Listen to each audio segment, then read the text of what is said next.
விவசாயிகள் பாரதிய ஜனதா கட்சிக்கு எதிராக வாக்களித்ததனுடைய விளைவு இன்றைக்கு நடக்கின்ற மத்திய ஆட்சி என்பது மோடியின் ஆட்சி அல்ல. உலக வங்கி வந்து பார்வையிட்டு விட்டது. நிதி தருவதற்கு உலக வங்கி தயாராக இருக்கிறது. ஆனால் மத்திய அரசு அனுமதி கொடுக்க இருக்கிறது.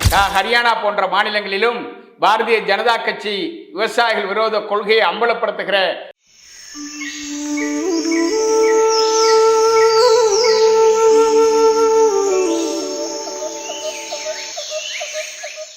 ஜெம் டிவி நேயர்கள் அனைவருக்கும் வணக்கம். இந்தியாவில் உள்ள ஒட்டுமொத்த விவசாயிகளின் 12 அம்ச கோரிக்கைகளை மத்திய அரசு நிறைவேற்ற வேண்டும் என்பதை குறித்து தமிழக அனைத்து விவசாயிகள் சங்கங்களின் ஒருங்கிணைப்பு குழுவின் மாநில தலைவர் PR பாண்டியன் அவர்கள் நம்மோடு இணைந்துள்ளார். அவரிடம் இது குறித்து விரிவாக பேசலாம். ஐயா வணக்கம். வணக்கம். இப்போது நீங்கள் விவசாயிகளுக்கு ஆதரவாக தொடர்ந்து பல்வேறு போராட்டத்தை கையில் எடுத்து ஈடுபட்டு வரீங்க. குறிப்பாக மறைந்த முன்னாள் வேளாண் விஞ்ஞானி MS சுவாமிநாதன் பரிந்துரை செய்த அந்த குறைந்தபட்ச ஆதார விலையை மத்திய அரசு நிறைவேற்றாமல் இருக்கின்றது. நிறைவேற்றுவதில் என்ன சிக்கல் இருப்பதாக நீங்கள் நினைக்கிறீங்க சார்? 2014ஆம் ஆண்டு பிரதமர் மோடி பொறுப்பேற்றார். பாரதிய ஜனதா கட்சி தனது தேர்தல் அறிக்கையில் MS சுவாமிநாதன் குழு பரிந்துரையை காங்கிரஸ் கட்சி நிறைவேற்றாமல் விவசாயிகளை ஏமாற்றிவிட்டது. எனவே உடனடியாக நாங்கள் குறைந்தபட்ச ஆதார விலை நிர்ணயம் செய்வதற்கான சட்டம் கொண்டு வரப்படும். MS சுவாமிநாதன் குழு பரிந்துரையை நிறைவேற்றுவதற்கு எனது அரசு உறுதி கொடுக்கிறது என்று தேர்தல் அறிக்கையிலே வெளியிட்டுத்தான் அவர்கள் ஆட்சி பொறுப்புக்கு வந்தார்கள். 2016 வரையிலும் விவசாயிகள் கொடுத்த வாக்குறுதியை நிறைவேற்றுங்கள் என்று கேட்டு போராடினார்கள். அதை ஏற்க பிரதமர் மோடி தலைமையிலான அரசு மறுத்துவிட்டது. உச்சநீதிமன்றத்திலேயே பஞ்சாப் விவசாயிகள் இதற்கு எதிராக வழக்கு தொடர்ந்தார்கள். வழக்கில் மத்திய அரசாங்கம் நாங்கள் MS சுவாமிநாதன் குழு பரிந்துரையை நிறைவேற்ற மாட்டோம், வேளாண் உற்பத்தி பொருட்களுக்கு குறைந்தபட்ச ஆதார விலைக்கான சட்ட திருத்தத்தை கொண்டு வர மாட்டோம், இது எங்கள் அரசினுடைய கொள்கை முடிவு என்று முடிவெடுத்து அவர்கள் நீதிமன்றத்திலேயே எழுத்துப்பூர்வமான ஒப்புதலை கொடுத்து விட்டார். அதற்கு பிறகுதான் தொடர்ந்து போராட்ட களம் தீவிரமடைந்தது. விவசாயிகளுடைய தற்கொலை மரணங்கள் தொடர்ந்தது. 2020ஆம் ஆண்டு முதல் கட்ட போராட்டத்தை SKM என்று சொல்லக்கூடிய ஐக்கிய விவசாயிகள் சங்கம் என்கிற அமைப்பு போராட்டத்தை துவக்கினார்கள். டெல்லிக்குள் நுழைய முற்பட்டார்கள். தடுத்து நிறுத்தப்பட்டு டெல்லி எல்லையிலேயே கிட்டத்தட்ட 1.25 ஆண்டு தொடர்ந்து அங்கேயே காத்து கிடந்தார்கள். கொரோனாவில் 700க்கும் மேற்பட்டவர்கள் போராட்ட களத்திலேயே மடிந்து போனார்கள். எதை பற்றியும் பிரதமர் மோடி கவலைப்படவில்லை. பேச்சுவார்த்தை என்கிற பெயரில் விவசாயிகளுடைய ஒற்றுமையை சீர்குலைக்க முயற்சி எடுத்தார்களே தவிர விவசாயிகளுக்கான கோரிக்கைகளை நிறைவேற்றுவதற்கு அவர்கள் எந்த உத்தரவாதத்தையும் கொடுக்க முன்வரவில்லை.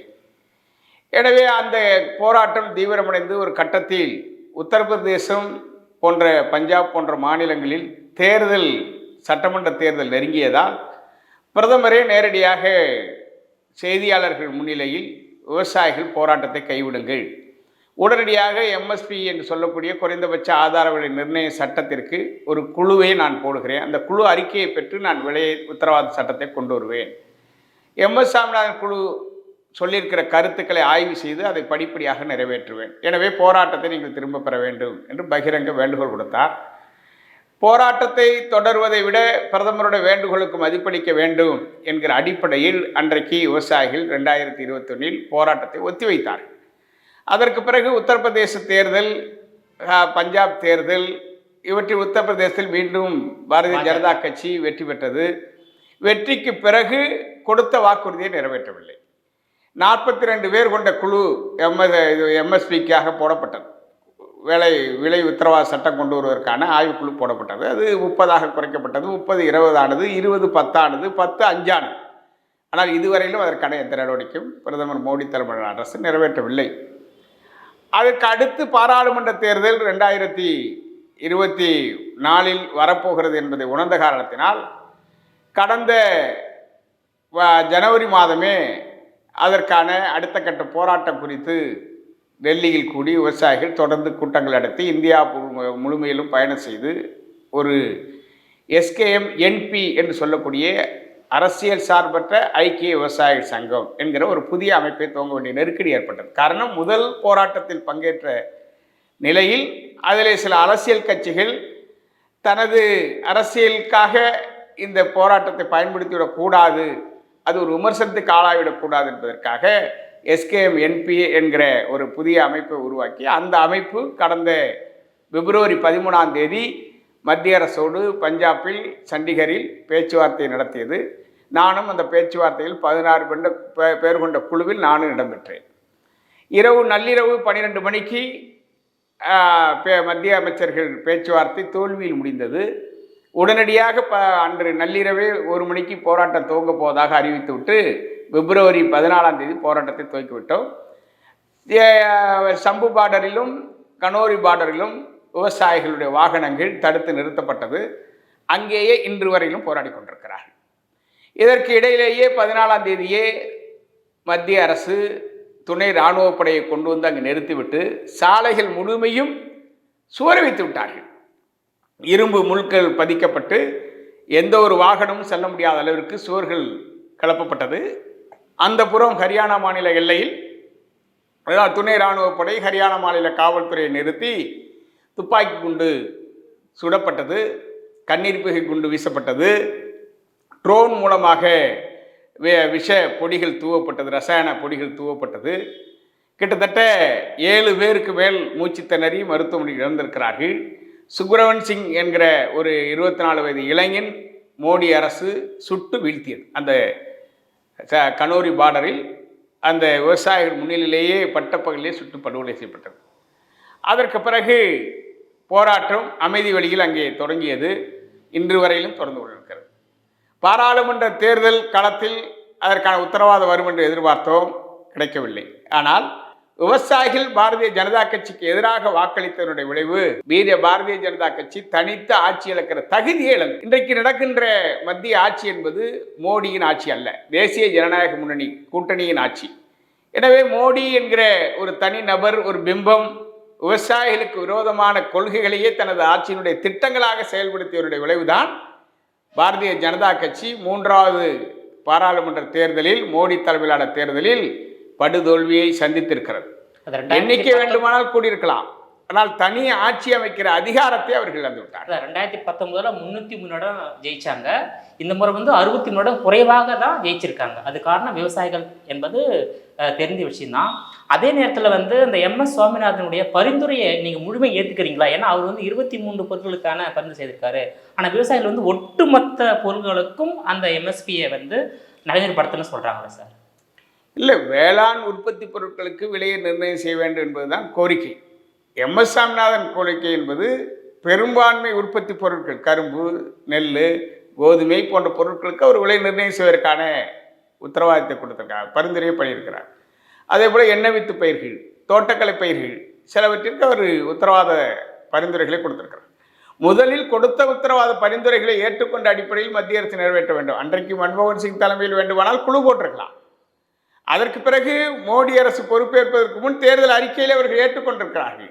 எனவே அந்த வகையில் தான் MS சாமிநாதன் குழு பரிந்துரையை முதலில் அவர்கள் நிறைவேற்றட்டும், மற்ற பொருட்களுக்கான விலை நிர்ணயம் குறித்து கலந்தாலோசனை செய்ய வேண்டும் என்பது அந்த அடிப்படையில் தான் நாங்கள் அதை ஒப்புக்கொண்டிருக்கிறோம். எனவே இதில் நீங்கள் MS சாமிநாதன் குழு பரிந்துரையிலேயே சில பொருட்களுக்கு விடுபட்டிருக்கிறது, எனவே அதை ஏற்றுக்கொள்ள முடியுமா என்கிற சர்ச்சை இப்பொழுது எழவில்லை. அதற்கான விவாதங்களே எங்கும் தொடங்கவில்லை. எனவே அதனால் அவங்க ஒப்புக்கொண்ட அடிப்படையில் அந்த MS சாமிநாதன் குழு பரிந்துரை நிறைவேற்ற வேண்டும். இப்போ அதற்கு பிறகு இலவச மின்சாரம், விவசாயிகளுக்கு வழங்கக்கூடிய இலவச மின்சாரம், அதை ரத்து செய்கிற உள்நோக்கம் கொண்டது தான் மின்சார ஒழுங்குமுறை ஆணைய சட்டம். இப்போ உதயமின் திட்டம் ஆண்டுக்கு ஒரு முறை கட்டாயமாகவே பொதுமக்களுக்கு மின் கட்டணத்தை உயர்த்தணும். இப்போ அந்த மின்சார ஒழுங்குமுறை ஆணைய சட்டம் என்ன சொல்லுது? இலவச மின்சாரத்தை ரத்து செய்யணும். அதற்கான மானியங்கள், அதற்கான செலவின தொகையில் மத்திய அரசு ஏற்றுக்கொள்ளாது. காரணம், இந்த மின்சார ஒழுங்குமுறை ஆணைய சட்டம், உதயமின் திட்டம் தனியாரே அனுமதிக்கப் போகிறது. எனவே மத்திய அரசு அது தனியார் செய்து விட்டார்கள் என்று கைகாட்டுவதற்கான பல நடவடிக்கைகளை மேற்கொண்டிருக்கிறார்கள். மாநில அரசுகள் அந்த சட்டத்தை ஏற்றுக்கொண்டிருக்கிறார்கள். ஆனால் இன்றைக்கு தமிழ்நாடை உதாரணத்துக்கு எடுத்துக்கொண்டால், தமிழ்நாட்டில் இலவச மின்சாரம் தொடரும் என்று அறிவித்துக் கொண்டிருக்கிறார்கள். அதற்கான நிதி சுமையை மாநில அரசுகள் ஏற்றுக்கொள்ள வேண்டும் என்று மத்திய அரசு சொல்லிவிட்டது. இலவச மின்சாரத்தை நாங்கள் எதிர்க்கவில்லை, எங்களால் அதற்கான நிதியை ஈடு செய்ய முடியாது. ஏனென்றால் தனியார் முதலாளிகளுக்கு மின்சார வாரியத்தை நாங்கள் தாரவார்க்க போகிறோம். எனவே தனியார் மின்சார வாரியம் பாதிப்புக்கு ஆளாயிடக்கூடாது என்பதிலே அவர்கள் கவனமாக இருக்கிறார்கள். ஆனால் ஒட்டுமொத்தமாக இந்த மின்சார வாரியத்தை கையகப்படுத்தப் போகிற தனியார் நிறுவனங்கள் என்று எடுத்துக்கொண்டால் விரல் விட்டு எண்ணக்கூடிய ஒரு 20 நிறுவனங்களுக்குள்ளாகத்தான் அந்த மின்சார வாரியம் ஒப்படைக்கப்பட இருக்கிறது. எனவே 20 முதலாளிகளுக்காக கிட்டத்தட்ட இன்றைக்கு 140 கோடி 160 கோடியை நெருங்கிக் கொண்டிருக்கிற மக்களுக்கு உணவை உற்பத்தி செய்கிற விவசாயிகள் இலவச மின்சாரத்தை பயன்படுத்த உற்பத்தி செய்ய முடிகிறது. இலவச மின்சாரம் ரத்து செய்யப்படுமையானால் இது ஏதோ விவசாயிகளுக்கு மட்டும் நலிவடைய போவதில்லை, விவசாயிகளுடைய வாழ்வாதாரம் மட்டும் பாதிக்கப் போவதில்லை, இந்தியாவுடைய ஒட்டுமொத்த உணவு தேவையும் பாதிக்கப் போகிறது, உணவு உற்பத்தியும் அடியோடு அழியப் போகிறது. காரணம் இன்றைக்கு பருவநிலை மாற்றங்களால் பல ஆண்டுகள் வறட்சியால் அணைகள் வறண்டு போகிறது, பாசன பகுதியில் வறண்டு போகிறது, நிலத்தண்ணீர் பறிபோகிறது. பல ஆண்டுகள் பேரிடர் மழை, ஓரிரு மாதங்கள் பெய்ய வேண்டிய மழை ஓரிரு மணித்துளிகளில் கொட்டி தீர்ப்பதால் அதற்கான வடிகால் கட்டமைப்புகளே மேம்படுத்தாமல் இன்றைக்கு குடியிருப்பு பகுதியில் மூழ்குவது ஒரு புறம் இருந்தாலும் வேளாண்மை முதல் இலக்காகிறது பருவநிலை மாற்றத்தில். எனவே அதற்கான எந்த ஒரு பாதுகாப்பு நடவடிக்கைகளும் மேற்கொள்ளாமல் மின்சாரம் ஏதோ விவசாயிகளுக்கானது என்கிற ஒரு தவறான பார்வையை தவறான புரிதலோடு மத்திய அரசு அணுகுகிறது. அதற்கு ஏற்றுக்கொண்டு மாநில அரசுகள் கையொப்பமிட்டிருக்கிறது. எனவே மத்திய அரசு சட்டத்தை திரும்ப பெற வேண்டும் என்று நாங்கள் வலியுறுத்துகிறோம்.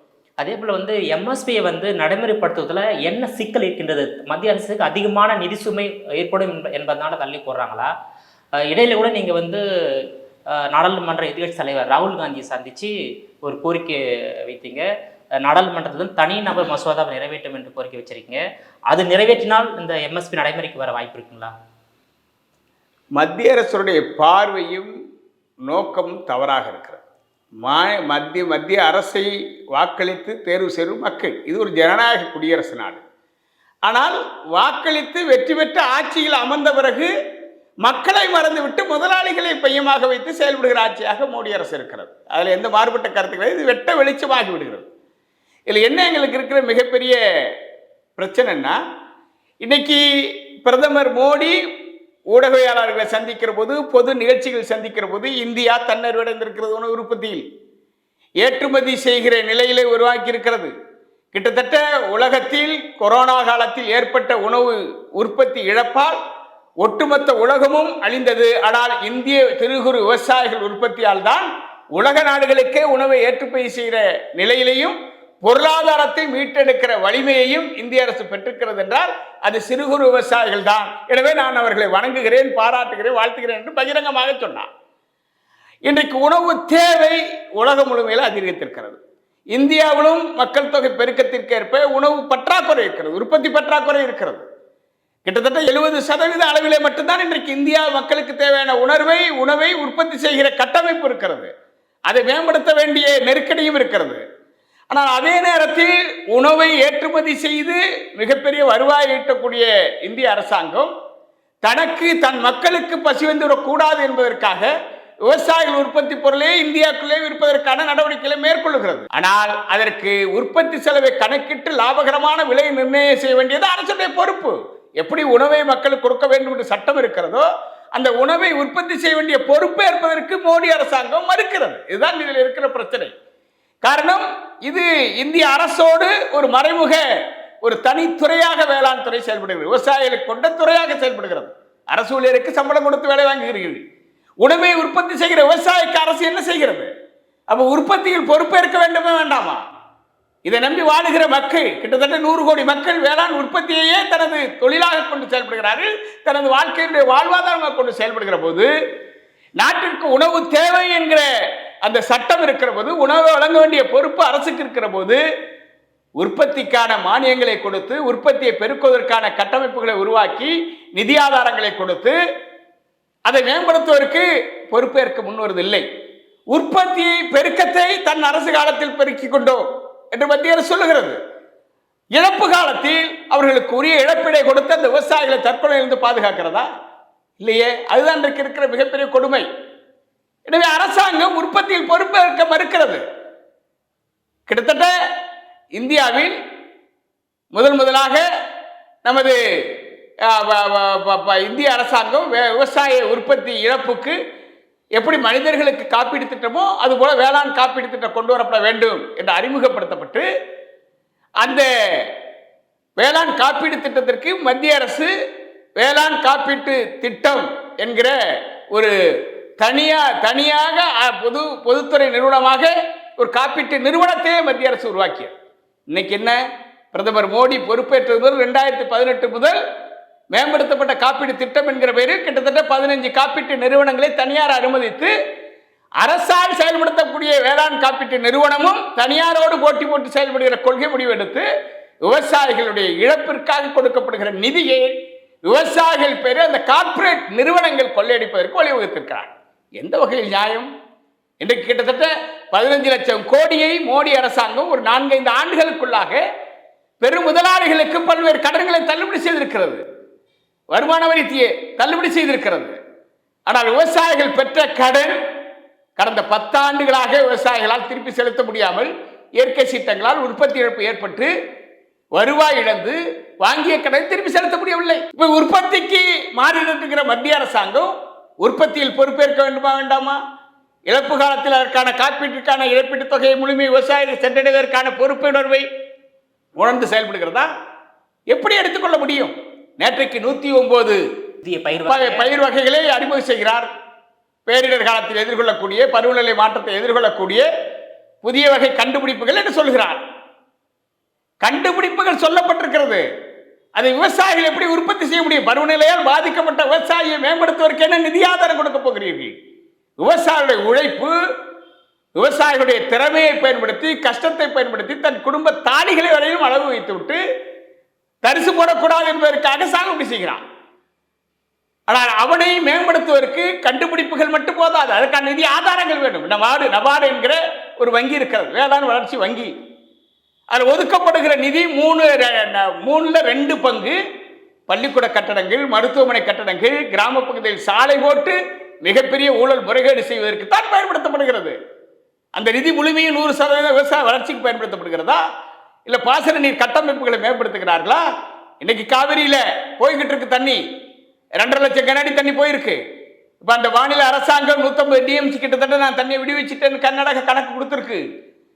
இந்த தண்ணியை சேமிப்பதற்கான கட்டமைப்புகளை உருவாக்குவதற்கு மத்திய அரசு நிதி ஒதுக்கீடு செய்திருக்கிறதா?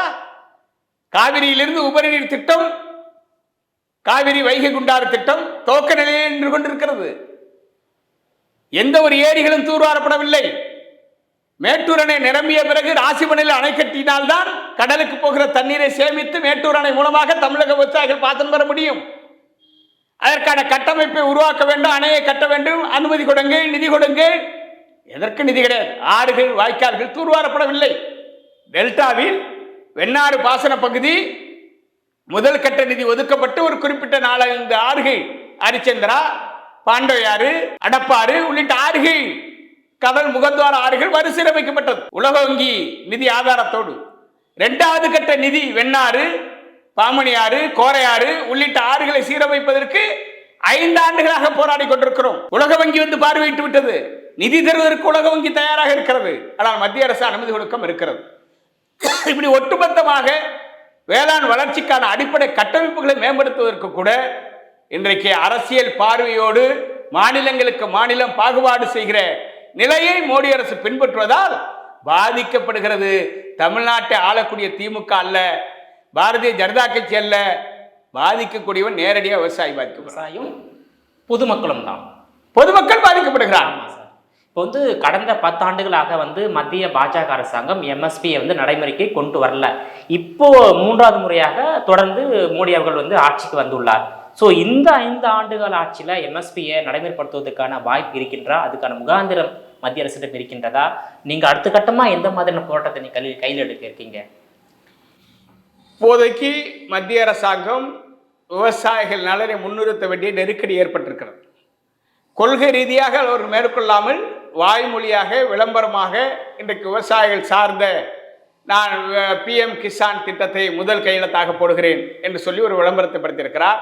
பருவநிலைகளை எதிர்கொள்ளக்கூடிய விதைகளை நான் கண்டுபிடித்திருக்கிறேன் என்று அவர் அதற்கான விவசாயிகளோடு நேரடியாக பண்ணைகளிலே சென்று கலந்துரையாடல் நடத்துகிறார். சிறுதானியங்களை உற்பத்தி செய்கிற விவசாயிகளை கூப்பிட்டு விருது கொடுக்கிறார். இதெல்லாம் வாயால் வடை சுடுவாங்க, நம்ம ஊரில் சொல்லுவாங்க, அது மாதிரி பண்ணிட்டு இருக்கார். ஆனால் அதுக்கான நெருக்கடி இன்னைக்கு வந்திருக்கிறத அவர் உணர்ந்திருக்கிறார். அந்த நெருக்கடி மேலும் தீவிரமாக போகுது. இப்போ ஹரியானா, மகாராஷ்டிரா தேர்தல் வரப்போகுது. இந்த வரப்போகிற தேர்தலில் மிகப்பெரிய தோல்வியை பாரதிய ஜனதா கட்சி விவசாயிகளுக்கு எதிரான கொள்கையை செயல்படுத்த முனைந்தால் தோல்வியை தழுவப் போகிறது. அதற்கான போராட்ட வடிவங்களை நாங்கள் தீவிரப்படுத்தியிருக்கிறோம். இன்றைக்கு வலிமையான எதிர்கட்சி காங்கிரஸ் கட்சியினுடைய இளந்தலைவர் ராகுல் காந்தி தலைமையில் ஒரு வலுவான கூட்டமைப்பு பாராளுமன்றத்தில் இன்றைக்கு மிகப்பெரிய விவாதங்களை துவக்கி இருக்கிறது. அவர் எங்களை பாராளுமன்றத்துக்குள்ளேயே அழைத்து விவசாயிகளை கருத்து கேட்டிருக்கிறார். காரணம், விவசாயிகளை மத்திய அரசு புறந்தள்ளுகிறது, அவமதிக்கிறது என்பதற்காக பாராளுமன்ற கட்டடத்துக்குள்ளேயே விவசாயிகள் அழைத்தார். அதனை அனுமதி கொடுத்த சபாநாயகர் பின்னர் அந்த அனுமதியை ரத்து செய்தார். மீண்டும் அவர் இல்லை என்றால் நான் வாசலிலே சென்று வீதியிலே அமர்ந்து விவசாயிகளுடைய கருத்து கேட்பேன் என்று அவர் எச்சரிக்கை செய்த பிறகு எங்களை உலகை அழைத்து சென்று பேச்சுவார்த்தை நடத்தப்பட்டிருக்கிறது. அதற்கு பிறகு நடந்து இருக்கிற பட்ஜெட் மானிய கோரிக்கைகள் விவாதத்தின் மீது காங்கிரஸ் கட்சி, மற்ற கூட்டணி கட்சிகள், எதிர்க்கட்சிகள் அனைவரும் ஒன்று சேர்ந்து விவசாயிகளுக்காக வலிமையான குரல் கொடுத்திருக்கிறார்கள். எம்எஸ்பி கொண்டு வரப்பட வேண்டும் என்கிற நெருக்கடியை கொடுத்திருக்கிறார்கள். பாராளுமன்றம் ஒரு நாள் முன்னதாகவே ஒத்திவைக்கப்பட்டிருக்கிறது. அடுத்த கட்ட போராட்டத்திற்கு நாங்கள் தயாராகி கொண்டிருக்கிறோம். இந்தியா முழுமையும் எல்லா மாநிலங்களிலும் டிராக்டர் பேரணி நடத்த இருக்கிறோம். இங்கே தமிழ்நாட்டிலும் 10க்கும் மேற்பட்ட மாவட்டங்களில் டிராக்டர் பேரணிகள் நடைபெற இருக்கிறது. தொடர்ந்து மகாசபை கூட்டங்களை நடத்த இருக்கிறோம். மகாராஷ்டிராவிலும் ஹரியானா போன்ற மாநிலங்களிலும் பாரதிய ஜனதா கட்சி விவசாயிகள் விரோத கொள்கையை அம்பலப்படுத்துகிற, விவசாயிகளை ஒற்றுமைப்படுத்துகிற மகாசபை கூட்டங்களை எல்லாம் நடத்த இருக்கிறோம். பேரணிகளை எல்லாம் நடத்த இருக்கிறோம். விவசாயிகளுடைய போராட்டத்தை தீவிரப்படுத்த இருக்கிறோம். இந்த சுதந்திரத்திற்கு பிறகு மிகப்பெரிய போராட்டம் தீவிரமாகும். மோடி அரசு இன்னைக்கு மோடி தலைமையிலான அரசாக இருக்கலாமே தவிர அது தேசிய ஜனநாயக கூட்டணி அரசு. ஜனநாயக கூட்டணி ஆதரவு கொடுத்திருக்கிற நமது தெலுங்கு தேச கட்சியினுடைய தலைவர் சந்திரபாபு நாயுடு, அதே போல ஜனதா கட்சி ஐக்கிய ஜனதா தள தலைவர் பீகார் முதலமைச்சர் நிதிஷ்குமார், இவங்கெல்லாம் விவசாயிகளை சார்ந்து ஆட்சி நடத்துகிற அரசுகளாக இருக்கிறது, கட்சிகளாக இருக்கிறது. எனவே இவர்கள் எங்களுக்கு ஒத்துழைப்பு கொடுப்பார்கள், அதற்கான அழுத்தத்தை கொடுப்பார்கள் என்று நாங்கள் எதிர்பார்த்திருக்கிறோம். அவர்கள் கொடுக்க மறுத்தால் அந்த மாநிலங்களில் இருந்து அதற்கான அழுத்தங்களை கொடுக்கிற தீவிர போராட்டங்களையும் நாங்கள் கையில் எடுப்போம். விவசாயிகளுக்கு விரோதமான ஆட்சி மோடி அரசு தான். ஆகவே துணை போகிற சந்திரபாபு நாயுடு, நிதிஷ்குமார் போன்றவர்களும் விவசாயிகளுக்கு எதிரானவர்களாக பாரதிய ஜனதா கட்சி தள்ளப்போகிறது என்கிற அச்சம் இருக்கிறது. அதை அவர்களும் பாதுகாத்துக் கொள்ள வேண்டிய நெருக்கடியும் தேவை இருக்கிறது. அதற்கான அரசியலை அவர்கள் உணர்ந்திருப்பார்கள் என்று நாங்கள் எதிர்பார்க்கிறோம். இப்போ 2014 பாஜக தனி பெருமையுடன் ஆட்சி அமைந்தது. அதனால் விவசாய கோரிக்கையை நிறைவேற்றலை. ஸோ 2019 பாஜக தனி பெருமையுடன் ஆட்சி அமைந்தது. அதனால் விவசாயிகள் மீதான அலட்சி போக்கு தொடர்ந்து இருந்தது. இப்போ 2024 பாஜக கூட்டணி ஆட்சி தான் அமைந்துள்ளது. 2 கட்சியோட கூட்டணி தேவையோடு தான் ஆட்சி 5 வருஷம் கம்ப்ளீட் பண்ண முடியும். ஆனால் காங்கிரஸ் தற்போது வலுவான எதிர்கட்சியாக இருக்க நிலையில் உங்களுடைய அந்த 12 அம்ச கோரிக்கையை நிறைவேற்ற வாய்ப்பு இருக்கா? நிறைவேற்றியானுங்கிற நெருக்கடி மத்திய அரசுக்கு ஏற்பட்டிருக்கு. அதை அவங்க மறுத்தாங்கன்னா வர்ற மகாராஷ்டிரா தேர்தல், மாநிலங்கள் நடக்கிற சட்டமன்ற தேர்தல் எல்லாத்துலேயுமே அவருக்கு தோல்வியை தழுவார்கள். அதற்கான எதிரான நடவடிக்கையை பாரதிய ஜனதா கட்சி ஆட்சிக்கு எதிரான நடவடிக்கையை இந்தியா முழுமையிலும் தீவிரப்படுத்தும். அதில் எந்த சலனமும் இல்லை. நாங்கள் இதுவரையிலும் நடத்தியிருக்கிற கொள்கை பார்வை என்பது தேர்தல் களத்தில் நாங்கள் பாரதிய ஜனதா கட்சிக்கு எதிராக நாங்கள் பிரச்சாரம் செய்வது கிடையாது. ஆனால் அது இது நாள் வரையிலும் மறைமுகமாக நேரடியாக ஆட்சிக்கு எதிரான போராட்டங்கள் நடத்தினோம். இனி வரப்போகிற தேர்தல் களத்தில் கட்சிக்கு எதிரான போராட்டங்களை நாங்கள் தீவிரப்படுத்துவோம். எதிரணியில் இருக்கிற இந்தியா கூட்டணி கட்சிகளும் எங்களுக்கு வலிமையான ஆதரவை நேரடியாக அவர்கள் தர முன்வந்திருக்கிற போது எதிராளியை நாங்கள் அம்பலப்படுத்த வேண்டிய நெருக்கடிக்கு தள்ளப்பட்டிருக்கிறோம். இதை மோடியும் உணர்வார் என்கிற நம்பிக்கை எங்களுக்கும் இருக்கிறது. அவர் மோடி அதை எதிர்பார்க்கவில்லை. அதன் மீது அவர் மதிப்பளிக்காவிட்டால் நிதிஷ்குமார், நமது சந்திரபாபு நாயுடு போன்றவர்கள் இது குறித்து பரிசீலனைக்கு எடுத்துக்கொள்வார்கள் என்று நாங்கள் எதிர்பார்க்கிறோம். இல்லாத பட்சத்தில் தீவிரமான போராட்டத்தை நாங்கள் கையில் எடுப்போம். கடன் என்பது விவசாயியை அழிப்பதே கடன் தான். எனவே இன்றைக்கு 14-15 லட்சம் கோடி ரூபாய்களை முதலாளிகளுக்கு தள்ளுபடி செய்கிற அரசாங்கம் உற்பத்தி இழப்பால் வாங்கிய கடனை திருப்பி செலுத்த முடியாமல் மறு உற்பத்திற்கு வழி இல்லாமல் தற்கொலை செய்து கொள்கிற நிலை தொடர்கிற போது அந்த கடன் நிலுவைத் தொகையை வசூலிப்பதற்கு கூட அந்த பெருமுதலாளிகள் 15 லட்சம் சலுகை பெற்றவர்களை தான் முகவர்களாக நியமித்திருக்கிறது. குறிப்பாக ரிலையன்ஸ் போன்றவர்கள், அதானி குடும்பங்கள் போன்ற குடும்பங்களை தான் அவர்கள் விவசாயிகள் அச்சுறுத்தி அடியாட்களை வைத்து மிரட்டி கடனை வசூல் செய்கிற ஏஜெண்டுகளாக முகவர்களாக இன்றைக்கு நியமித்திருக்கிறது. எனவே இந்த அரசு விவசாயிகளுக்கு விரோதமான அரசு. இது கடனை தள்ளுபடி செய்ய முன்வராவிட்டால் அதற்கான எதிர் விளைவுகளை பாரதிய ஜனதா கட்சி சந்திக்க வேண்டிய நெருக்கடி ஏற்பட்டிருக்கிறது. இப்போ எம்எஸ்பியை நடைமுறைப்படுத்துவதற்கு என்ன சிக்கல் இருப்பது சார்? அரசுக்கு ரொம்ப வருவாய் இழப்பு ஏற்படும் சொல்கிறாங்களே, அது உண்மையா? ஏன்னா எம்எஸ்பியை நடைமுறைப்படுத்தும் போது ஒரு 50 லட்சம் கோடி வருவாய் இழப்பு வரும்னு சொல்கிறாங்களே. இது ஒரு மிகைப்படுத்தப்பட்ட ஒரு பொய், உண்மைக்கு மாறானது. குறைந்தபட்ச ஆதார விலை உற்பத்தி செலவை கணக்கிட்டு கொடுக்க வேண்டும். உற்பத்திக்கான இடுபொருளுக்கான விலையை யார் நிர்ணயம் செய்கிறார்? உரத்தை உற்பத்தி செய்கிற நிறுவனங்கள் அவர்கள் விலையை நிர்ணயித்துக் கொள்கிறார்கள். பூச்சிக்கொல்லி மருந்துகளை உற்பத்தி செய்கிற நிறுவனங்கள் அவர்கள் விலையை நிர்ணயித்துக் கொள்கிறார்கள். உற்பத்தியாளர்களுக்கு விலையை நிர்ணயம் செய்கிற அதிகாரம், வாய்ப்பு, கொள்கை விஷயங்கள் இந்தியாவில் இல்லை. எனவே உற்பத்தி செலவு கூடுகிற போதுதான் உற்பத்தியை செலவை கணக்கிட்டு கூடுதல் விலை கொடுக்க வேண்டிய தேவை மத்திய அரசுக்கு ஏற்படுகிறது. அப்படி உற்பத்தி மிகையாகிற போது, உற்பத்தி செலவு மிகையாகிற போது உணவு தேவை மிகையாகிக் கொண்டிருக்கிறது. எனவே உணவு தேவை அதிகரிக்கிற போது உணவை கொடுக்க வேண்டிய பொறுப்பு மத்திய அரசுக்கு இருக்கிறது. அப்படி இருக்கிற போது விவசாயிகள் உற்பத்திக்கான செலவை மத்திய அரசு ஏற்றுக்கொள்ள வேண்டும். அந்த மத்திய அரசுக்கு ஏற்படுகிற நிதி சுமைக்கு காரணம் பெரும் முதலாளிகள். இந்த வேளாண்மையில் கால் பதிக்கிற பெரும் முதலாளிகள் இன்றைக்கு மின்சாரம் வரையிலும் தனியார் கார்ப்பரேட் நிறுவனங்களுக்கு தாரை வார்க்கிற போது அதில் வருகிற உற்பத்தி செலவை அரசு தான் ஏற்றுக்கொள்ள வேண்டும். எனவே உற்பத்தி செலவை குறைப்பதும் அரசோட பொறுப்பு. உற்பத்தி செலவை கணக்கிட்டு விலை கொடுக்க வேண்டியதும் அரசோட பொறுப்பு. ஒரு மனிதனுக்கு உணவை கொடுக்க வேண்டிய அரசியலமைப்பு சட்டப்படி மத்திய அரசுக்கு பொறுப்பு. எனவே இவற்றையெல்லாம் ஒருங்கிணைந்து பார்க்கிற போது இந்த சுமை யாரால் ஏற்படுகிறது, அதை எப்படி தடுக்க வேண்டும் என்பதை மத்திய அரசு தான் ஆய்வு செய்ய வேண்டும். எனவே அதற்கு விவசாயிகள் பொறுப்பேற்க முடியாது. எனவே உற்பத்தி செலவை கணக்கிட்டு விலை கொடுப்பதால் அரசு நஷ்டமடைந்து விடும் என்று சொல்வது ஏற்கத்தக்கதல்ல. உற்பத்தி செலவு கூடுவது விரல் விட்டு எண்ணக்கூடிய கார்ப்பரேட் நிறுவனங்களுடைய லாபம் கொளிப்பதற்காக மத்திய அரசு துணை போகிறதே தவிர மக்களுக்கு உணவு கொடுக்க வேண்டுமானால் உற்பத்தியில் மத்திய அரசு பொறுப்பேற்க வேண்டும். உற்பத்திக்கான இடுபொருட்களை மத்திய அரசு உரிய விலையில் கொடுக்க வேண்டும். அப்படி கொடுக்க முடியாவிட்டால் உற்பத்தி செலவு கணக்கிட்டு விலையை நிர்ணயம் செய்ய வேண்டும்.